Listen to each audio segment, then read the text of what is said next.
Chhattisgarh Vyapam PSC की तैयारी करने के लिए हमारे चैनल को सब्सक्राइब करें और ताज़ा नोटिफिकेशन प्राप्त करने के लिए बेल आइकन की घंटी को जरूर दबाएं।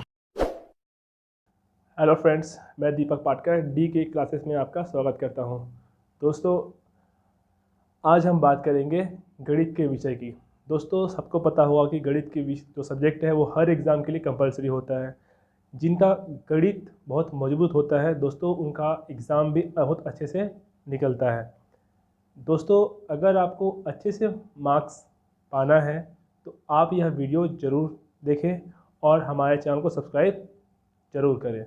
दोस्तों, आप सबको लगता होगा कि हमारा गणित बहुत स्ट्रांग है। मैं उनको नहीं बोल रहा हूँ जिनका एक्चुअल में स्ट्रांग है, मैं उनको बोल रहा हूँ जो मिडिल है या जो उससे लो है। लाइक पटवारी या आर ए के जो एग्ज़ाम होता है, अगर उसमें 30 क्वेश्चन आते हैं तो 10 से 15 बनाने वाले से लेके नीचे वालों की, ठीक है, तो मैं उनकी बात कर रहा हूँ। तो दोस्तों, आपको पता होगा कि आप कई लोग कैसे होते हैं कि बहुत मेहनत करते हैं गणित में, लेकिन फिर भी उनका जो स्कोरिंग लेवल है वो उतना अच्छा नहीं रहता।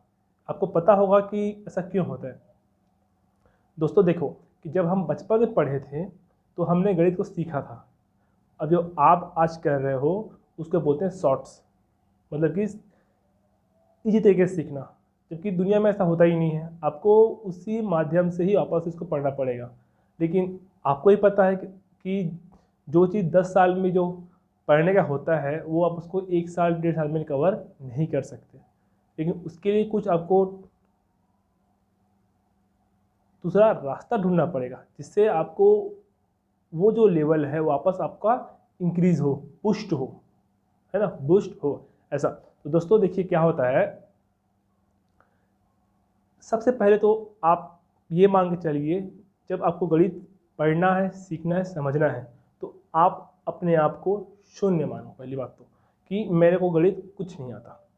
जब आप गणित को कुछ नहीं मानोगे तभी आप पढ़ सकते हो, क्योंकि खाली जो मेमोरी होता है उसी पे आप डेटा स्टोर कर सकते हैं। जो पहले से भरा हो या जिसमें वायरस भर गया हो उसमें डेटा स्टोर नहीं हो सकता, ठीक है।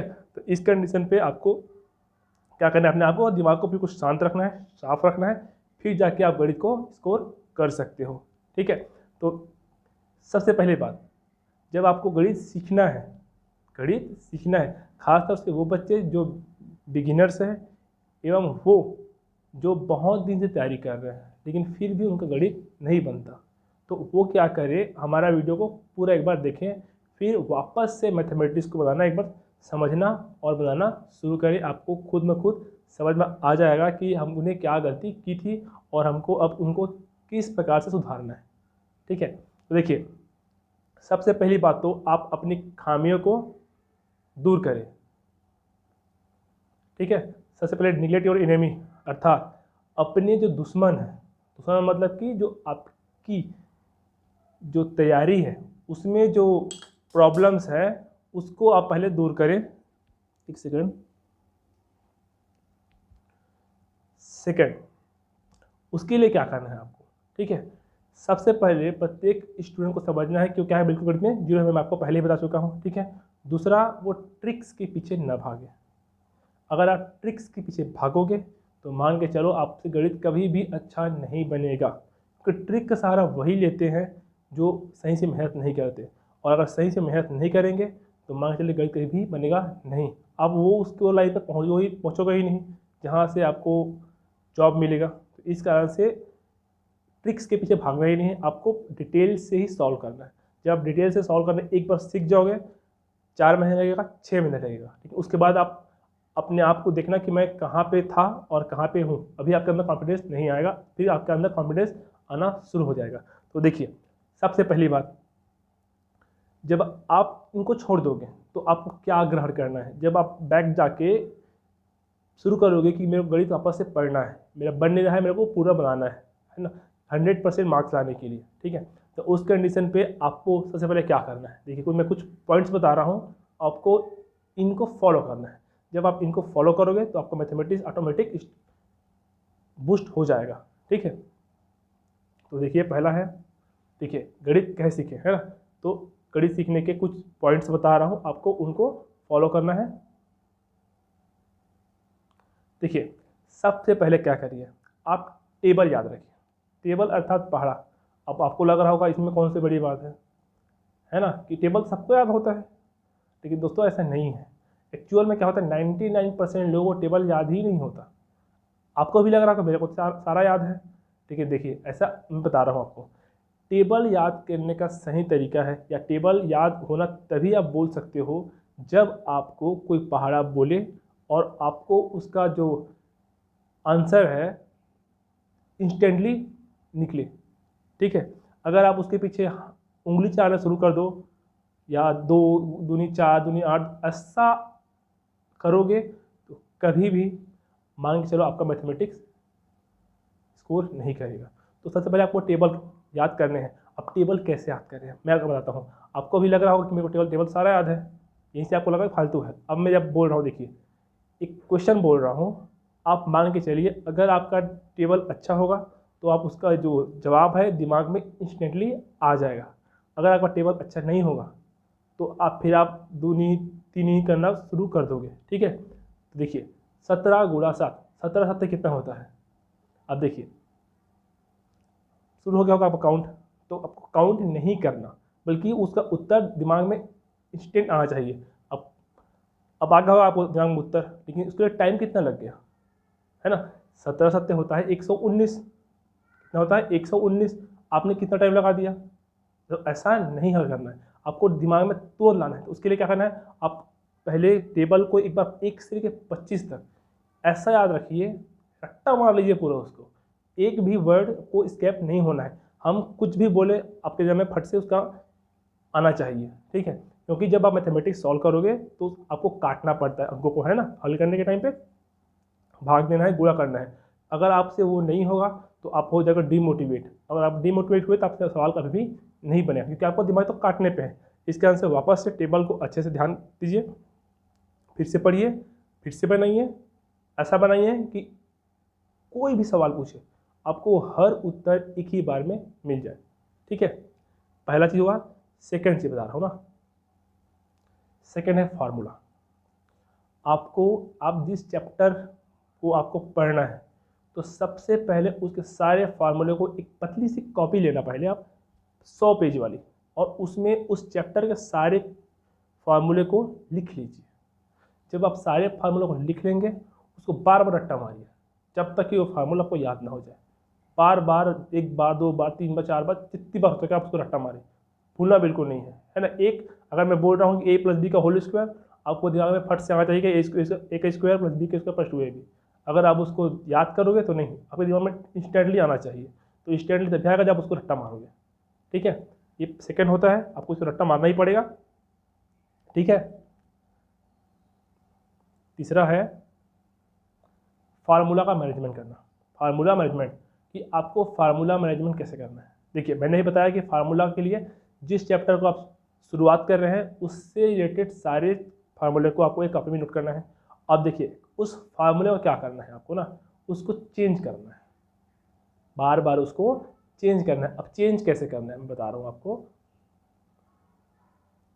एग्जाम्पल के लिए आपका फार्मूला था a का वर्ग, एक सेकंड,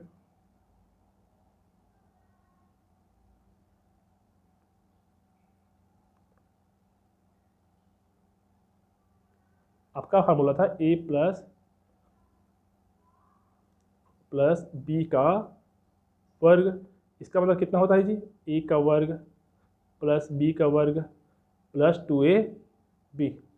अगर आपको पूछा जाए a का वर्ग प्लस b का वर्ग कितना होगा, a का वर्ग प्लस b का वर्ग कितना होगा, तो फिर आप हो जाओगे कन्फ्यूज़। तो यहाँ पर अगर मैं इस a का वर्ग प्लस b का वर्ग रख दूँ तो ये 2ab कहाँ चला जाएगा, इधर चला जाएगा। तो क्या हो जाएगा, ये a का वर्ग प्लस b का वर्ग कितना होगा, a प्लस b का होल स्क्वायर माइनस 2ab। तो ऐसा आपको उसको बार बार चेंज कर करके आपको याद रखना है। 2ab बराबर कितना होगा, a प्लस b का whole square minus a square minus b square हुआ। ऐसा आपको बार बार उसको निर्धारण करना है। जब तक आप फार्मूला को मैनेजमेंट नहीं करोगे कभी भी आपका मैथमेटिक्स बूस्ट नहीं करेगा, ठीक है। ये आपका हुआ थर्ड स्टेप, ठीक है। आपको ये बार बार करना है, ठीक है। उसके बाद अगला स्टेप आता है आपका create and solve the equations. आपको छोटे से छोटे प्रश्नों को समीकरण में बदलना आना चाहिए। आप उसको बार बार समीकरण बदलिए, जितनी बार होगा उतनी बार समीकरण बदलिए। समीकरण को सॉल्व करने के 4 प्रमुख तरीके होते हैं, उन तरीकों को वापस पढ़िए, आपको वो 9th की बुक में आराम से मिल जाएगा। ठीक है, विलोपन विधि, ठीक है, गुणनखंड विधि, ये सब आपको पता होना चाहिए।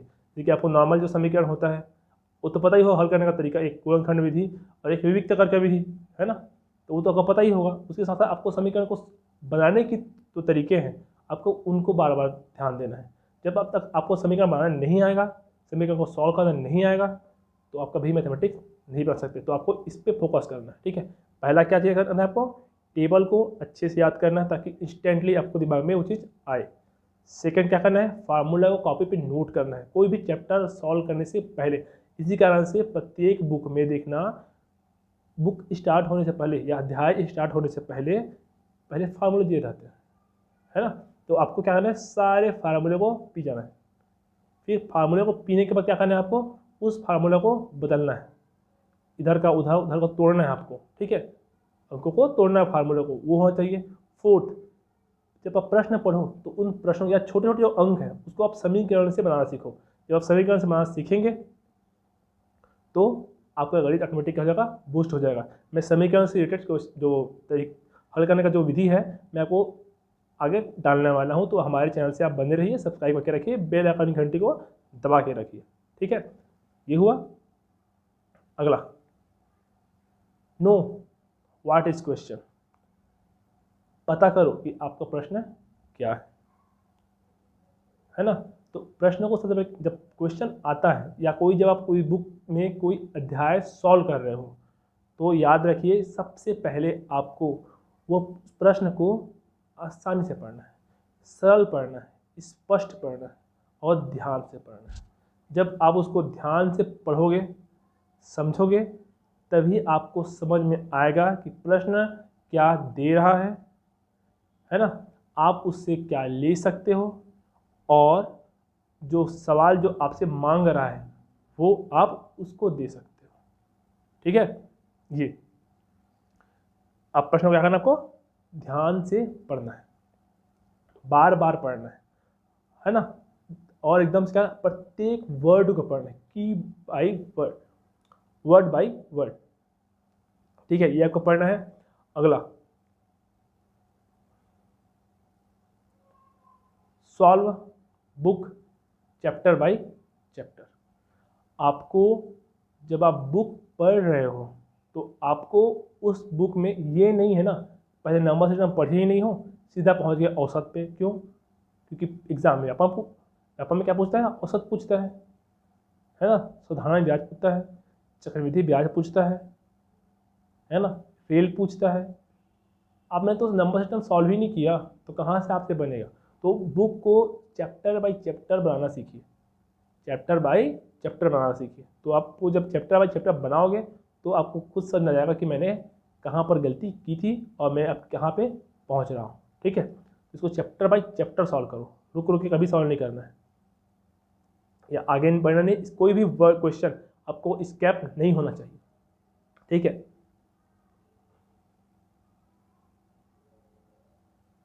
अगला, एक्सरसाइज डेली। आपको प्रतिदिन 2 से 3 घंटा गणित के विषय को देना है। आप अगर 2 से 3 घंटा गणित के विषय को दे दोगे तो खुद आप देखना कि गणित आपका आधार स्तंभ बन जाएगा। आप प्रतिदिन 2 से 3 घंटा गणित को क्या करना है, आपको सॉल्व करना है। ठीक है, बाकी सब्जेक्ट तो पढ़ने भी हैं, वो तो पढ़ने ही है ना, लेकिन मैथ्स को स्पेशल आपको 2 से 3 घंटा देना है क्योंकि आपको मैथमेटिक्स क्या है, वीक है। और एक स्टेट लेवल से लेके नेशनल लेवल के कोई भी एग्ज़ाम में मैथ से क्या होता है, आधार होता है। तो आपका भी आधार स्तंभ मैथ से ही होना चाहिए। क्योंकि देखिए हमारे यहाँ जो सीजी का जो एग्ज़ाम है ना उसका लेवल बहुत गिरा हुआ है। आपको लगा होगा कि कैसा बात कर रहा है ना, लेकिन देखिए जब आप सेंट्रल लेवल का कोई भी एग्ज़ाम दिलाओगे, IBPS, SSC, रेलवे, है ना, तो कितना पूछता है मैथमेटिक्स, 25 to 50%, है ना।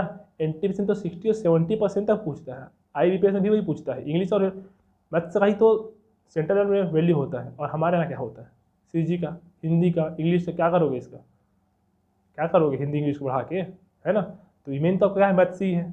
तो अगर आप मैथ्स बनाओगे तो आपके सामने अपॉर्चुनिटीज़ बढ़ जाएगी। क्यों? क्योंकि फिर आप सेंट्रल लेवल के भी एग्ज़ाम्स को क्या करोगे, फाइट करोगे। आपको रोज़गार इस कारण से नहीं दिखता क्योंकि आप मैथ्स को बनाते नहीं हो, आप सीजी की जो वैकेंसी है उसी से भाग रहे हो। तो आपको मैथ्स बढ़ाना है ना, और जॉब पाना है। अगला आता है कि रिवीजन बाई I-1-1-1 टेक्निक। अभी क्या होता है बता रहा हूँ, है ना। रिवीजन क्या होता है, I-1-1-1 टेक्निक, अर्थात होता है जिस चैप्टर को आपने पढ़ा है उसका इंस्टेंट मतलब तुरंत ही, माना कि मैंने आज, चाहे आप मैथ से हो, ये विधि जो है आपको हर सब्जेक्ट में काम करेगा, कोई सा भी सब्जेक्ट हो। तो इसको टेक्निक बोलते हैं I-1-1-1 टेक्निक। तो ये कैसे काम करता है, जब आप किसी अध्याय को पढ़ रहे हो तो क्विकली उसको पढ़ने के तुरंत बाद उसको पुनः एक बार पढ़िए। अर्थात एक बार रिवीजन हुआ उस दिन पढ़ने के बाद उस हफ्ते में या 7 दिन बाद बोल सकते हो, वापस उस विषय मतलब कि उस चैप्टर को दोबारा पढ़ना है। ठीक है, हफ्ते में दूसरा हुआ, उसके बाद उस महीने के आखिर में फिर उसको पढ़ना है आपको, या बनाना है, आपस सॉल्व करना है। देखिए आपने एक बार बनाया था, फिर उसके बाद पुनः दोबारा बनाया, फिर उसको आपने सप्ताह के बाद बनाया, फिर उसको आपने महीने में बनाया, 4 बार हो गया महीने में आपका। अब देखिए कैसे आपका मैथ नहीं बनता, कोई सा भी क्वेश्चन कैसे नहीं बनेगा, हर क्वेश्चन बनेगा, क्योंकि आपका क्या है, रिवीजन क्या हुआ, अच्छा हो रहा है। और टेक्निक कौन सी है, I-1-1-1। आप इसको 21 दिन फॉलो कीजिए, उसके बाद आप सारे सब्जेक्ट को इसी विषय पर पढ़िए। ठीक है, हर विषय को इसी विधि पे पढ़िए, I-1-1-1 टेक्निक पे। ठीक है, क्या बताया मैंने, पढ़ने के तुरंत बाद एक बार रिवीजन, हफ्ते में दूसरा बार, और महीने में तीसरा बार। हुआ ना, I मतलब इंस्टेंट, फिर 1 मतलब हफ्ते में एक बार, 3 में एक बार, हफ्ते में फिर एक बार मतलब दूसरी बार, है ना, फिर महीने में फिर तीसरी बार।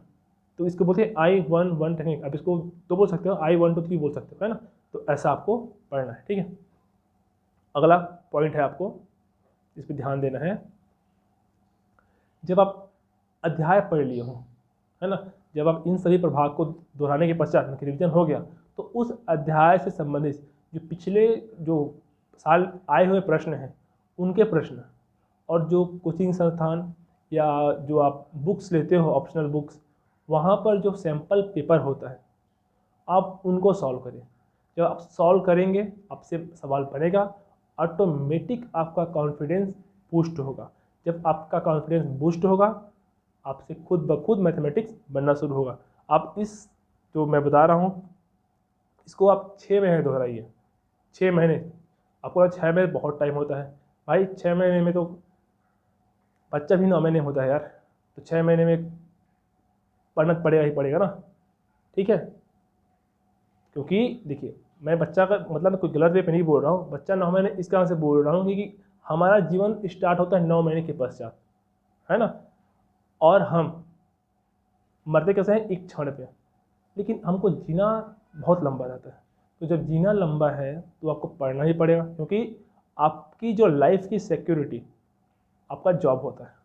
जब आपका जॉब हो जाएगा आप खूब क्या हो जाएंगे, सफल हो जाएंगे। ठीक है, अच्छा व्यक्ति बनना है तो अच्छा पढ़ना पड़ेगा, उसके लिए टाइम लगेगा, बिना टाइम के कुछ नहीं होने वाला।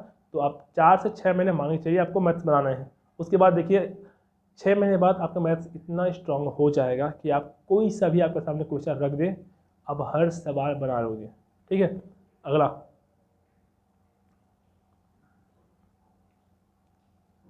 प्ले गेम और exercise regularly at least half hour. अब मैं क्यों बोल रहा हूँ ऐसा, देखिए मैथमेटिक्स बनाने का या कोई भी विषय पढ़ने का आप तभी पढ़ सकते हो भाई जब आप कुछ खेलो, आपकी बॉडी में जो रक्त का प्रवाह है वो अच्छा हो। अगर आपका रक्त का प्रवाह ही अच्छा नहीं होगा तो आपका जो दिमाग है वो कुछ लेगा नहीं। लोग बोलते हैं मैं 15 घंटा पढ़ा हूँ यार, मैं 18 घंटा पढ़ा हूँ यार, 20 घंटा। आपको लगता है ऐसा कुछ हो सकता है? कोई भी इंसान, एक नॉर्मल जो इंसान है वो 6 घंटे से ऊपर पढ़ ही नहीं सकता। कहने की बात है 12 घंटे 10 घंटा, उसने पूछना ना वो कितना टाइम मोबाइल छुआ है, कितना टाइम उसको ध्यान इधर तो भटका है। तो ऐसा नहीं पढ़ना है, 6 घंटे पढ़ने हैं बट फोकस के साथ पढ़ना है। 2 घंटे आप मैथ्स तो मतलब कि 1.5 घंटे बनाओ, आधा घंटे उसको रिविजन करो, ठीक है। फिर कोई अदर सब्जेक्ट पढ़ो, फिर अदर एक बार में आपको 4 सब्जेक्ट पढ़ना है, 3 से 4 सब्जेक्ट पढ़ने हैं, ठीक है। ऐसा टाइम बांध लो, सवेरे दोपहर शाम, ठीक है। ये प्रतिदिन क्या करना है आपको, आधा घंटा एटलीस्ट खेलना है। अगर खेल नहीं कर सकते थोड़ा कर लो एक्सरसाइज, ताकि बॉडी में क्या हो, लचीलापन हो, आपको अंदर कॉन्फिडेंस बना रहे, ठीक है।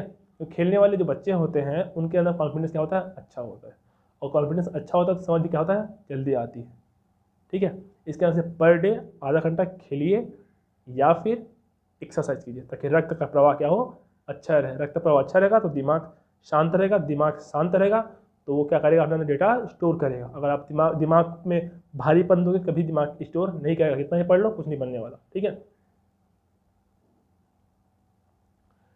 ठीक है, इतना आपको फॉलो करना है। इसके साथ साथ मैं आपको बताता हूँ टाइम टेबल, आपको कौन सा सब्जेक्ट कैसे पढ़ना है। अक्सर लोग क्या करते हैं, नाइट के टाइम पे मैथ्स पढ़ाते हैं, अक्सर करते हैं नाइट के टाइम पे मैथ्स बनाते हैं, फिर सवेरे लेट से उठते हैं, रात को नाइट में मैथ्स बना रहे हैं। अब बताइए, दिन भर आपकी बॉडी थक गई और आप नाइट में मैथ्स बनाना शुरू किए,